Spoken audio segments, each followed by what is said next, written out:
episode 111, Social Worker Turned Executive Coach on the Social Workers Rise podcast. Hello, my name is Catherine Moore, social worker, mom, coffee lover, and founder of Social Workers Rise, where we inspire social workers to connect, expand their knowledge, and change more lives than they ever thought possible.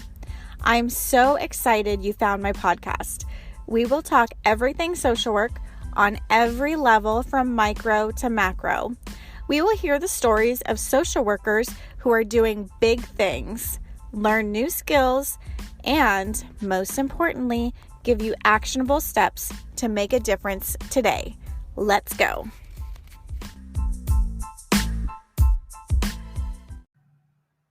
Hello, and welcome to another episode of Social Workers Rise. It is your host, Catherine here. So it is beginning of 2023, and I can't even believe that this podcast is 3 years old already, which isn't very long in the grand scheme of life. But in the podcast world, this is ancient. Like, this is wild. And most of the podcasts don't even make it past 10 episodes because people just give up. So I want to first thank you for being here with me. A lot of the listeners, and maybe you, found me last year in 2022. So it just goes to prove that if you are starting anything, right, and if you are feeling drawn to this passion or you really feel strongly about it, give it time because I mean, my first 10 episodes are like embarrassing. I'm thinking about disabling them. But anyways, so my point being is that you're never going to be completely ready. You're never going to be completely perfect starting out of the gate because it takes practice to be great, right?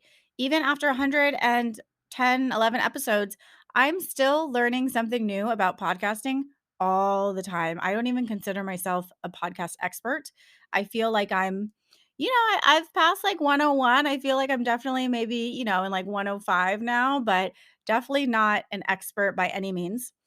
And to be honest, it hasn't been easy. And I really strive to come up with episodes that are going to be valuable for you because I don't want to waste your time. I don't want to be just putting out episodes to say, well, here's another one. I know that it's pointless, but here you go. So I really take my time considering what topics to bring, what guests are going to be most valuable. Um, I do a lot of research around these topics so that I'm able to at least know the basic knowledge, right? And while this podcast has been extremely successful, I mean, we just ranked in the top 50 of all career podcasts. Like, that is wild. That is so wild that all of the career podcasts in the entire world, Social Workers Rise was at our top number 39. And I just can't believe it. It just goes to show that all of the hard work pays off, even though a lot of the times it doesn't feel like it. And to be completely honest with you, I feel like I can be honest with you. Last year was a struggle. 2022, I had a lot of different things that are going on as far as, one with the podcast, two with my personal family, a lot of changes going on, a new job. So just to let everyone struggles, even though for me personally, I really try to focus on the good. And that's a lot of the times what I show because I want to be encouraging and uplifting. But I also think that it is encouraging and uplifting for you to know that I struggle too. I mean, last year and currently I've struggled a lot with perfectionism. Like, is this episode good enough? How am I showing up on social media? Like, is it valuable? And this perfectionism really kept me from actually showing up and even trying. So just know that nobody is perfect. And I have to constantly remind myself, done is better than perfect. And I do this with every single thing that I do, which is a good and bad thing, right? Um, for example, I have a workshop coming up, which I might as well just talk about right now. But there's going to be a workshop coming up at the end of February. It's called Success in Clinical Social Work, Purpose, Income, and Wellness. And this is really to address the needs of the new entry level social workers. So if you are planning to be graduating this year, if you are new to the field within, the first 3 years of your career, then this is for you because we're going to be talking about strategies to increase your income, the licensing process and clinical supervision process, and staying well and preventing burnout as a social worker. I am giving you all of this, like everything that I have. I'm getting all of my tools together. I really want this to be a really fun event and impactful. So there's going to be tools, we're going to have conversations, and it's going to be amazing. This is only going to be $9.99 for the month of January. The price will go up. And I know a lot of people have told me, Catherine, you are significantly undercharging with this. But, and I know this, I know that you're going to get way more than $9.99 value out of this. You're going to get more than $600 value out of this. But it's so that we're not excluding anybody. So this is affordable for everybody. And I really, really want this to be impactful for as many people that need it. So that is, one thing that's coming up in February. And, I wanted to also be honest too and finish kind of my thoughts around the struggles is imposter syndrome is huge for me. And I will be talking about this in the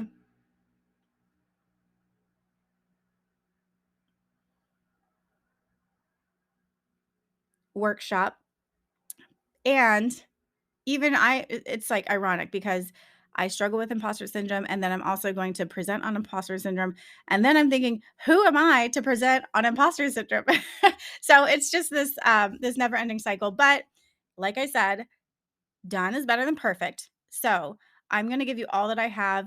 And hopefully it'll help me as well to have these reminders about imposter syndrome and that you really are valuable. We all have something that we can give and something that we can give in a way that no one else can, right? Our experiences, our personalities, where we live, our culture, all of these things make us so beautiful and so unique that we are definitely needed. And there are people who need our services, who need what we can provide. So, while I am overcoming perfectionism and imposter syndrome, I am convinced that this is a lifelong thing that we need to do, which I'm okay with that. So, that is why I'm really excited for this podcast season because we have a lot of really, really great topics that are be coming up. I have given a lot of thought and talked to a lot of people around what do we need to hear about? What do we need to learn about? So, if you haven't subscribed already, definitely subscribe. And I'm going to stop talking because this is a long intro. I like to just kind of get straight to the point, but I feel like it's really important for you to just have an update on where I've been and where we're going. We are going to double the listenership for this podcast in 2023. I'm convinced this is my goal. So you can help me with this goal. I do not need any money from you. All you would need to do is subscribe and or if there's an episode that you love that reminds you of a colleague or a coworker, just text it to them, send it to them, spread the word. And that is all that I am asking from you is to just spread the word about this podcast because that is my main goal for 2023 is to get the word out about the podcast and get more people in our community, more people listening. And that is how we are going to uplift the social work profession. I am not doing it by myself. I'm doing it with your help. And this is a really simple call to action. It will take you probably less than 1 minute to do both of those things. So, with that said, I'm really excited to talk with or to hear you. Sorry, getting tongue tied. I'm excited to have you hear our conversation with Dr. Lakeya Cherry today because she started out as a clinical social worker and moved her way on up and she has made a complete career transition into an executive leadership coach. So Dr. Lakeya Cherry, she is a DSW, she has her MSSW and an ACC. She is an executive leadership coach and partner at Evolution. She has dedicated her career to the growth and development of individuals and organizations that they are a part of. As an ICF certified coach, a starting block fellow, and a Google hashtag I am remarkable facilitator and a certified dared to lead facilitator, she believes that when leaders are empowered to reach their fullest potential, they will be able to support those around them more effectively. And when we talk about leaders, we're not just talking about your boss.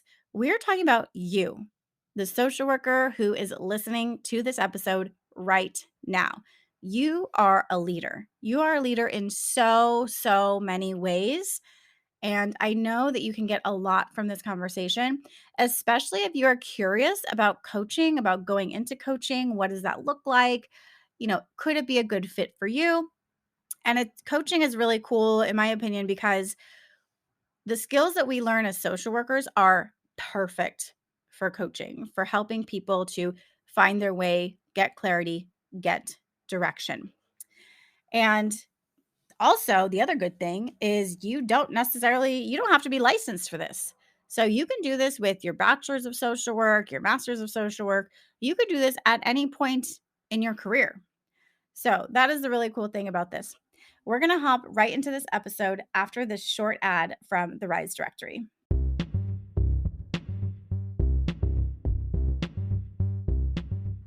This episode is proudly brought to you by the Rise Directory, a national directory of clinical supervisors who are dedicated to helping the next generation of clinical social workers grow in their clinical skills. The link is in the show notes. Check it out and tell every clinical supervisor you know about this directory.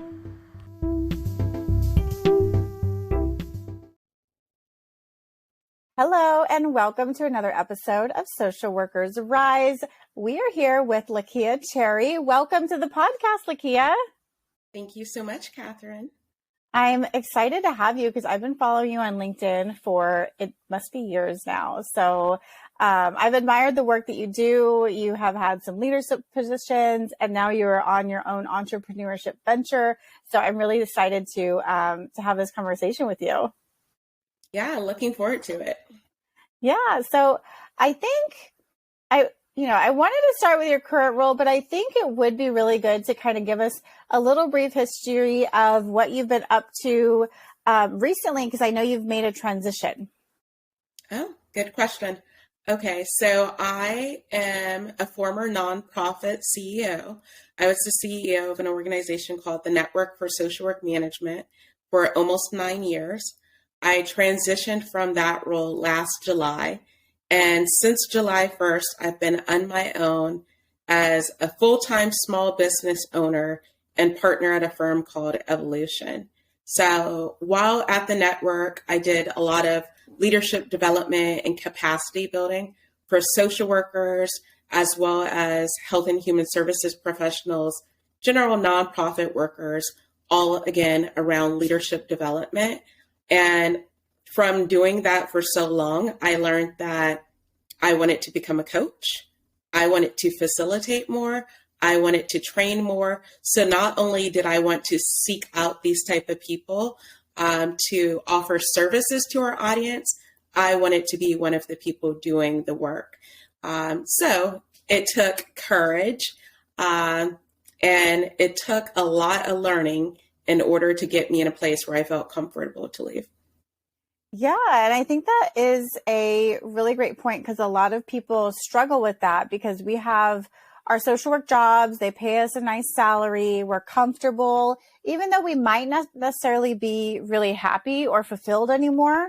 So how did you know for yourself, or how did you get the courage to be able to say, I've been here 9 years and now it's time for me to move on? Oh my goodness, Catherine, it was hard. So when I first decided to leave, I'm not going to lie, I did go through stages of grief and I questioned whether I had made the right decision. Because again, we oftentimes get comfortable in our situations, and it's hard for most people to leave their comfort zone. But as I was reflecting back, I actually found a message that I had sent to a friend over 4 years ago where I told them that I was ready to leave. And they were encouraging me to leave. And I was like, no. And so I knew many years ago that I wanted more, that I needed more, that it was time for change. But I was so afraid, so fearful of change that I held myself back. And so many people in my life would constantly say, you could be doing more. You could be getting paid more. You could have your own business. You could do this, this, and this. And while I'm not going to lie, it did, it stroked my ego a little bit to hear what other people thought I could do, but I didn't believe it myself. And so what finally happened, 2020 pandemic, a lot of us were trying to figure out what our career looked like. And I'm really into the future of work, the future of leadership. So I was paying attention to trends and the need to upskill. I was looking at how many organizations, many businesses outside of the corporate sector were now beginning to consider coaching, especially executive leadership coaching. I myself had a coach, and I knew when I had a coach that at some point in my life I'd be a coach. But when I was looking at what was happening during the pandemic, I saw that this was a new untapped direction, especially for someone with a social work background. And this would be a great opportunity for me to upskill and to get in. In addition, I finished my doctoral degree in 2020. And once I had my doctorate degree, I had a lot of people outreaching to me for speaking opportunities, consulting opportunities, etc. And then mentors on the side kept saying, now is a good time to actually start your business. If you're starting to get this side work, you want to become a coach, now is a really good opportunity for you to start a business.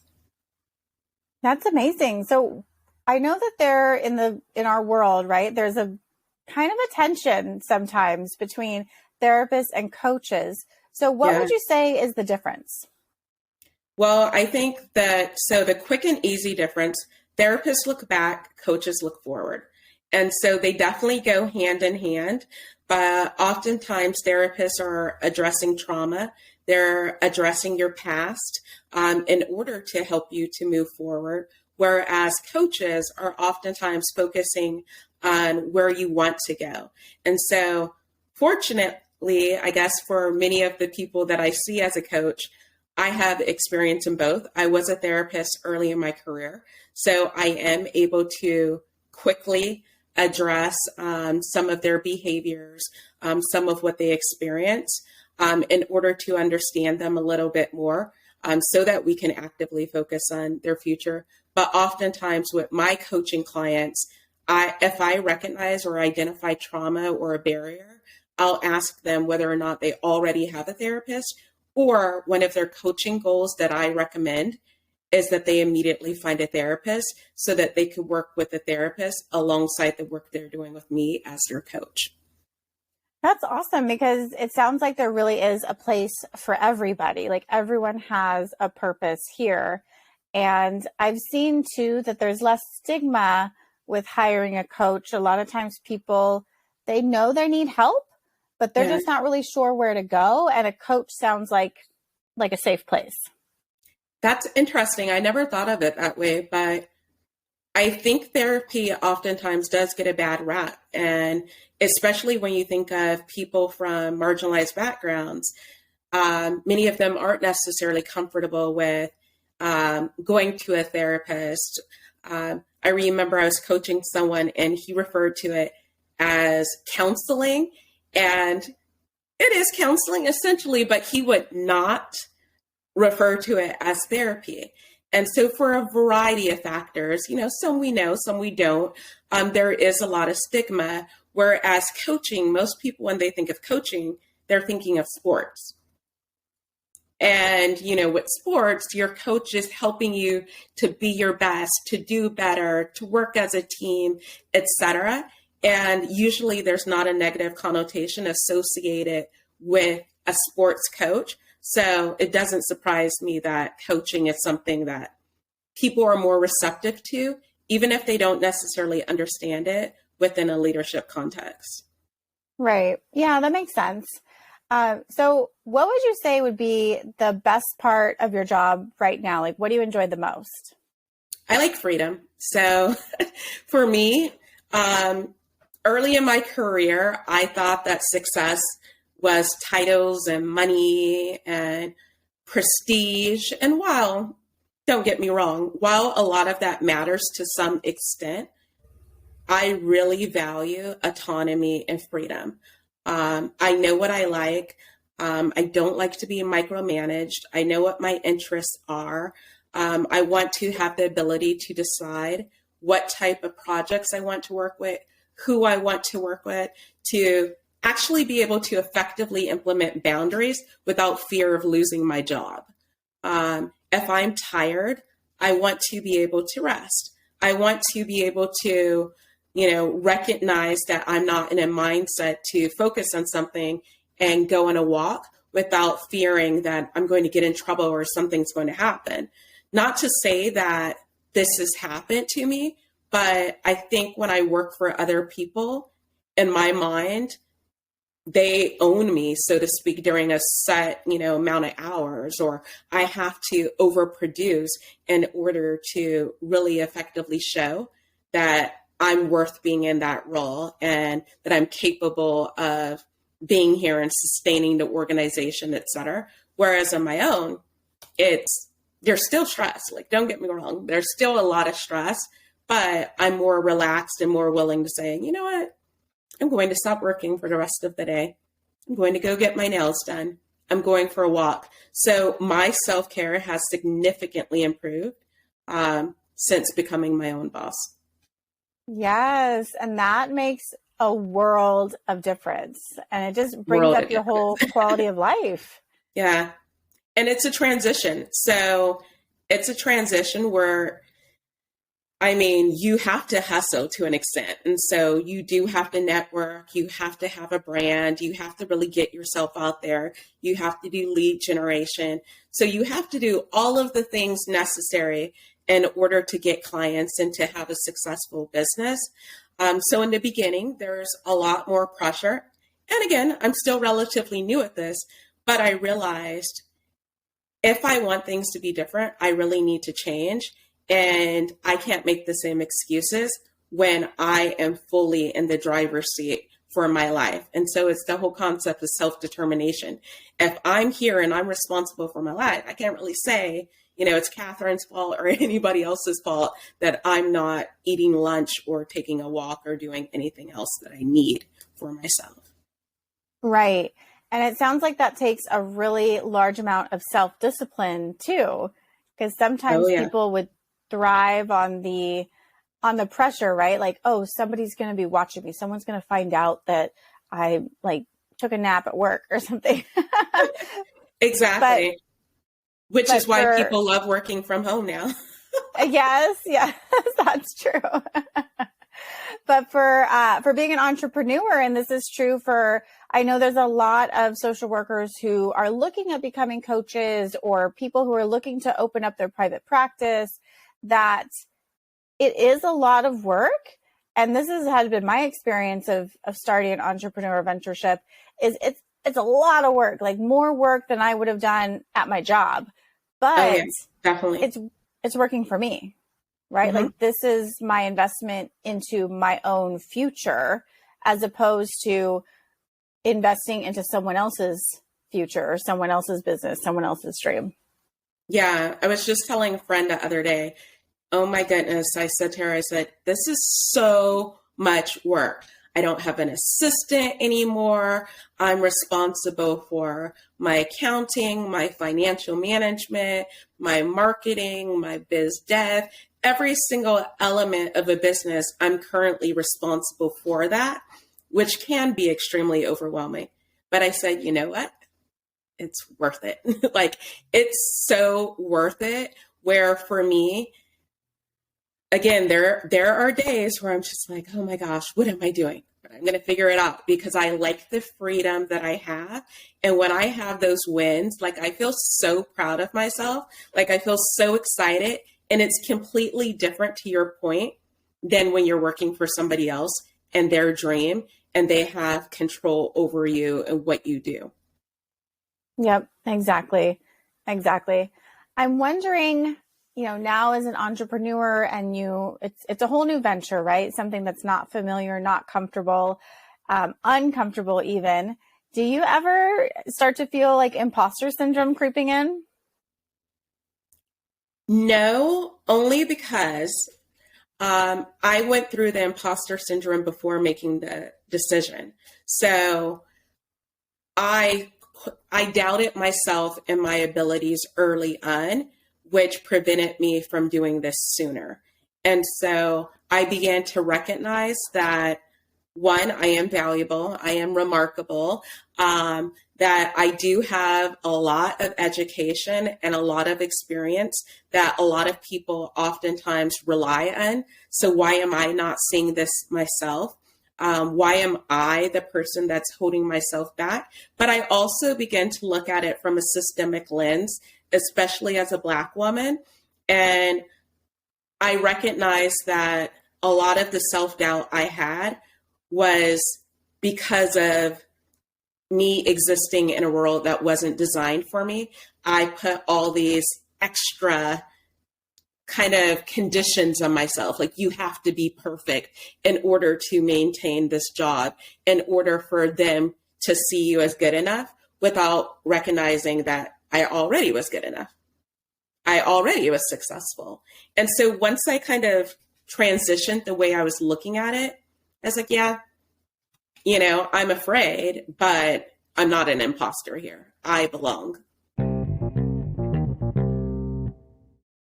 Hey, it's Catherine here. I hope you are enjoying this episode. We're going to take a quick break to listen to these ads from our sponsors. Do you want to make your own podcast?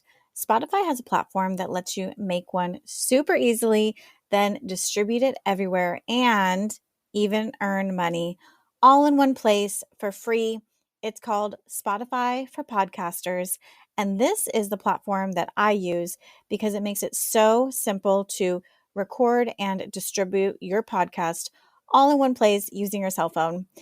What you need to do is download the Spotify for Podcasters app or go to www.spotify.com/podcasters to get started. If you're planning to take the BBS Law and Ethics exam, the ASWB Master's or Clinical Licensure exam, or if you're studying for the MFT exam, then you need a proven program that can help you understand the exam questions and pass with confidence. If this is you, I highly recommend the Therapist Development Center. I personally use TDC to pass my law and ethics and clinical exams and found the program provided me with everything I needed to pass with confidence. TDC's program integrates various ways of learning in an organized fashion, containing all of the information you need to pass without the overwhelm. And now, bonus, TDC is also offering a library of continuing education courses that fulfill your license renewal requirements and will support you in your career development. If this sounds like something that you need, visit their website, therapistdevelopmentcenter.com, and use the code SWRISE10 at checkout to receive 10% off any of their CE courses, including their brand new course, On the Edge of Life, an Introduction to Suicidality. You can also check out the link in the show notes. I have the skills, I have the qualifications. Now what I do deal with is, where can I access additional knowledge and resources to help me with what I don't know? And so I don't feel like an imposter because I don't know something, but I recognize that I'm not going to be an expert in everything. So it's trying to strategize as to how I'm going to figure it out or hire someone who can help me. And that's a really important point to bring up. I'm glad that you did bring it up, because a lot of times social workers, we feel like we should know all of the answers, right? Like, Yeah, I know, especially for me, I told myself, you have a master's degree now. That's amazing. You should know this stuff, but it's impossible. Things are always exactly. changing. You never are going to know anything. And for me, I found that once I accepted that and I got really good at saying, that's a great question. Let me find out for you. Yeah. And a lot of times, what I've noticed with social workers is we'll keep making excuses and justifications. Okay, once I get this additional degree, once I do this certificate program, once I become an adjunct professor, once I do this, this, and this, then I'll ask for my worth. Then I'll start a podcast. Then I'll do this or that. When we already have the skills, we already have the talents. And a lot of this is just, put yourself out there and try and learn on the go. We really need to get better at actual practice and not just staying in our head and thinking that we have more to learn and more to do, because nobody else is doing that, which is why, back to coaching, a lot of social workers, they're not comfortable with coaching because there's a lot of coaches who are now coming in who have, admittedly, less education and experience, not me, but there's a lot of coaches who are now coming in and they are making so much money in comparison to social workers. And then social workers are like, wait, what? I don't like this industry. They're unregulated. They're this, or this. But we've had the skills all along. We coach as social workers. How come we can't demand more? How come we can't do more? And so I figured, if you can't beat them, join them. I have the skills. I'm going to become a coach too. Still a social worker, but also a coach. There you go. I love that. And it's interesting because it's really true. I see a lot of coaches. I mean, yesterday I was listening to a very famous coach, and they quoted their therapist. They said, my therapist, blah, blah, blah, blah, blah. And then they led me through an exercise that was CBT. Yep. And I was like, exactly. wait, so I did this all day with my clients, and we call this, quote, therapy, and they're calling it mindset work. Oh, yeah. And I have a lot of friends who are therapists who have private practices who are now looking to become a coach because also they could do a little bit more with their clients, but then they can open it up to more people where perhaps there's a stigma around therapy by adding in this additional modality. Right. Yeah. And the way I see it is if people are getting help one way or another, Yeah. I'm all for it. Same. We need it. Everyone should have a coach. Everyone should have a therapist. We need sources of support around us. Yes, definitely.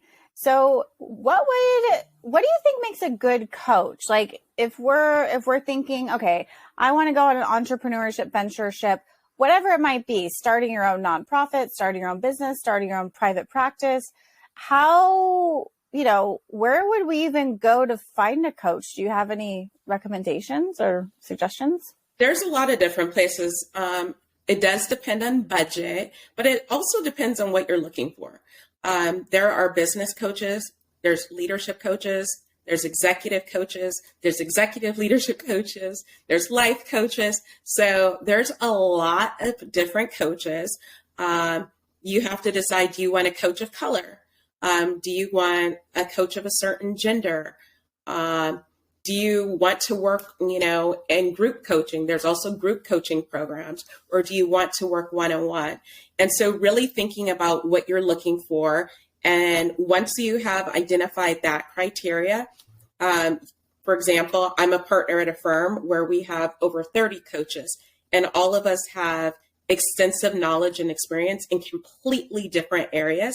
And so one thing we do at Evolution is if someone's interested in, for example, career coaching, We look at the bios of the other partners to see who actually has career coaching experience. We outreach to them to see whether they're interested or they have the availability to take on more clients.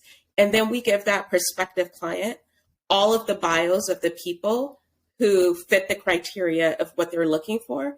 And then we tell the coachee or the prospective coaching client to meet with everyone for like a 30-minute discovery call so that you can establish some early rapport, get a sense for that person, their style, because similar to therapy, every coach has a different style. So get a sense of their style and what might work for you, and then ask questions, etc., and then decide, who's the best fit. And at some points, it might not be any of us. Another way, there's the International Coaching Federation, ICF. They have a directory of coaches across the country, some globally. That's another easy way. And then there's other organizations such as Better Up, et cetera, where you can basically, it's kind of like there's many there's many therapeutic programs like that where you could go in and just indicate that you want to coach. This is the rate you're willing to pay. And then they match you with someone. You're not necessarily selecting, but they match you. And oftentimes it's a lower rate. Okay, that's really good to know. So when I'm just kind of gathering my thoughts because there's two questions I want to ask you. One, what would we be reaching out to you for? Like, what kind of coaching do you do, and how do you help your clients? Well, many of my clients, I'm laughing thinking about this. Many of my clients would describe me as direct. I mentioned that I've been a therapist and I decided it wasn't for me. I'm very future focused. I'm an achiever by nature, and I really want to help people succeed and accomplish their goals. So I'm someone who's actively going to be working with my clients in terms of accountability and making sure that their goals are clear, concise, and that they're actually doing the work to get what it is that they say that they want. And some of that work is really addressing some of their barriers, their mindset, some of the limitations, but also I give homework. And so I'm someone where if you say that you want to develop relationships with people in the social work community, I'm going to ask you questions such as, what have you done to develop these relationships? What are some things that you can do? What are you willing to consider? And then getting you to agree on something. And then I'm going to say, okay, so between this time and this time, are you willing to begin working on it? Because I'm going to hold you accountable. And I'm taking notes. My clients are taking notes. So a lot of my clients get things accomplished really quickly because, again, I'm driving them. But it's, again, at their pace because everybody's different and real world situations and things are going to come in. I do one-on-one coaching. I do peer coaching. So that's oftentimes with teams. So I might an organization might work with me to hire a team of managers, and I'm teaching them how to coach each other. And then I'm helping to facilitate that process. I've also done group coaching. The group coaching is more facilitative. For example, I'm a Brene Brown Dare to Lead facilitator. And so while I'm facilitating that content, I'm also in a group context coaching everyone one-on-one in front of the group as they respond to some of my prompts and some of the work. And then beyond that, I also do speaking. I do training. I do some DEI workshops, some general leadership workshops. I mentioned facilitation. Beyond Dare to Lead, I also facilitate Google's I Am Remarkable work. And then, of course, coaching, which I just mentioned. Yeah, that's great. Wow, that's awesome. Thank you so much for sharing that. It helps to give me a better perspective and idea into, one, the type of people that I can send to you, and two, if people are listening right now, if they need your services or if their organization might benefit from your services, to definitely, give you a call or send you an email. I'm wondering, well, first I want to clarify when we're talking about these coaching organizations, Is there a certain level of education or training or certificate that we need if we're interested in pursuing this career path? That's a good question. So yes and no. So admittedly, there's many people out there who consider themselves coaches and they've never had formalized training. They're not certified. And I don't think that I have the ability to say whether or not they're qualified to be an effective coach because I don't necessarily know what their path has been, what their education is, what their experience has been to help whomever they're helping. But there are coaches who didn't go through a coach training program or who are not certified, perhaps. And then there are other coaches like myself who have gone through a training program and who are registered or certified through ICF. And then within ICF, there's different levels. So there's like ACC, PCC, et cetera, master coach. And in order to get these different certifications, similar to obtaining an LCSW, you have to have a set number of client hours. You have to have a certain number of hours of education or training program. You have to also do continuing education programs to get credits or units, whatever you call it. In addition to that, you have to test and pass. And it's something you have to maintain every year in order to have that particular credential. Oh, wow. It sounds pretty strict, actually. Yeah, and it's a lot stricter than most people know or think. But I think oftentimes we get in the habit of seeing something that we don't like or something that we see as competition, but not actually doing our own research to figure out what the criteria is and what that actually looks like from the other side. Right. Yeah, exactly. So what kind of advice or tips could you give us in case we are interested in pursuing a similar career path and getting into coaching? Ooh, okay. So if you're interested in coaching, the first thing that I'd recommend is that you have a coach. And so I'd advise you to experience coaching before ever considering to go into coaching so that you can actually know what it's like and have an opportunity to reflect and think, is this for me? Like, do I want to do this? For example, I mentioned that I was a therapist, and after over a year of it, I recognized that I could not do it for the rest of my life. I recognized that I did not want to get an LCSW. I had an LMSW. I did not want to start a private practice, not that you have to, but that this wasn't necessarily my path. And so while coaching may appear sexy or like this new opportunity, I'd suggest that you actually experience it first before going that route. And then decide what type of coach do you want to become? Do research on all of the different types of coaching. There's career coaching. A lot of social workers are now going into career coaching. There's life coaching, which is a little bit more similar to therapy, yet not therapy. So do research on the different types, research the programs, research the qualifications, the price, weigh pros and cons, and then commit. But in addition to that, people oftentimes think that it's easy. I'm just going to start my own business.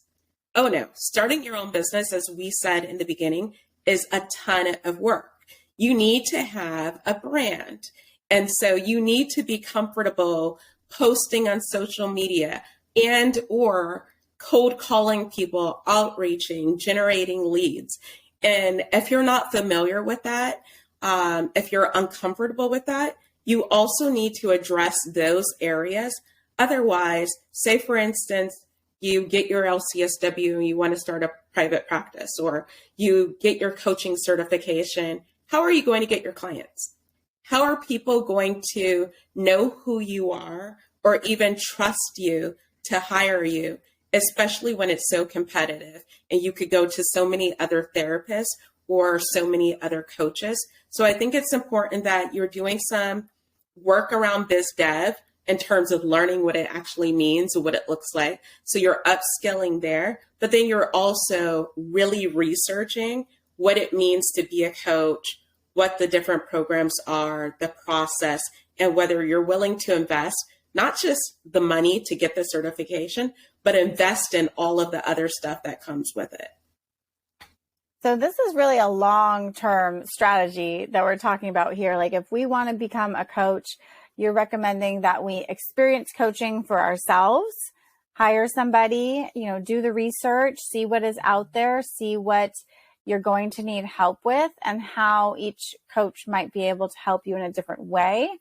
And eventually, like if it feels right still, then to make that investment and to continue learning and growing in that field and putting yourself out there.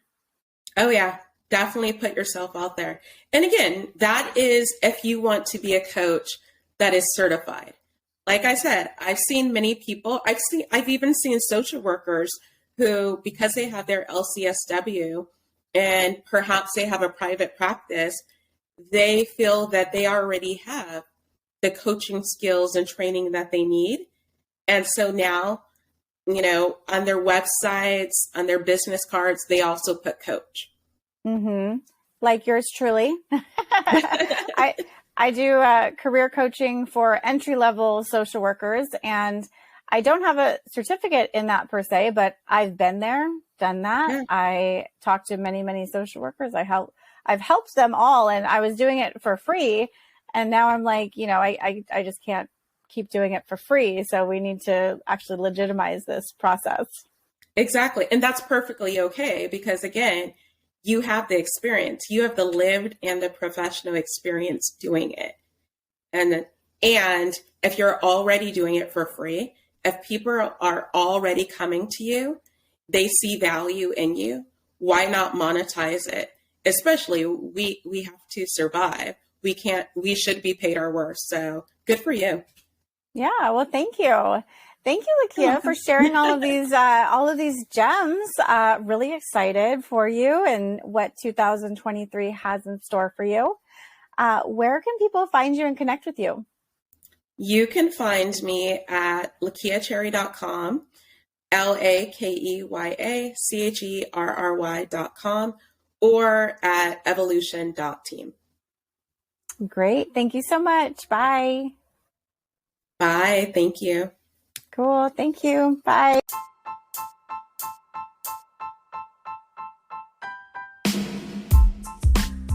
Thank you for listening to another episode of Social Workers Rise. If you love this episode, be sure to subscribe and text this episode to a friend. If you want more, there are a few ways we can get to know each other and work together. First, definitely subscribe to the Friday resource email list. The link is in the show notes.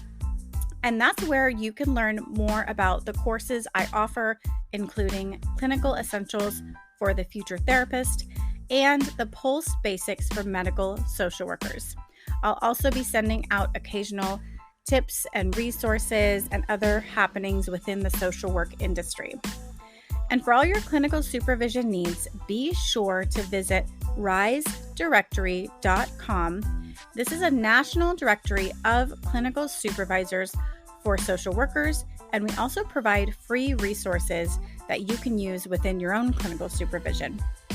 Lastly, if you have more individualized needs, I do offer coaching, individual consultations, and am available for public speaking engagements for social workers and change makers.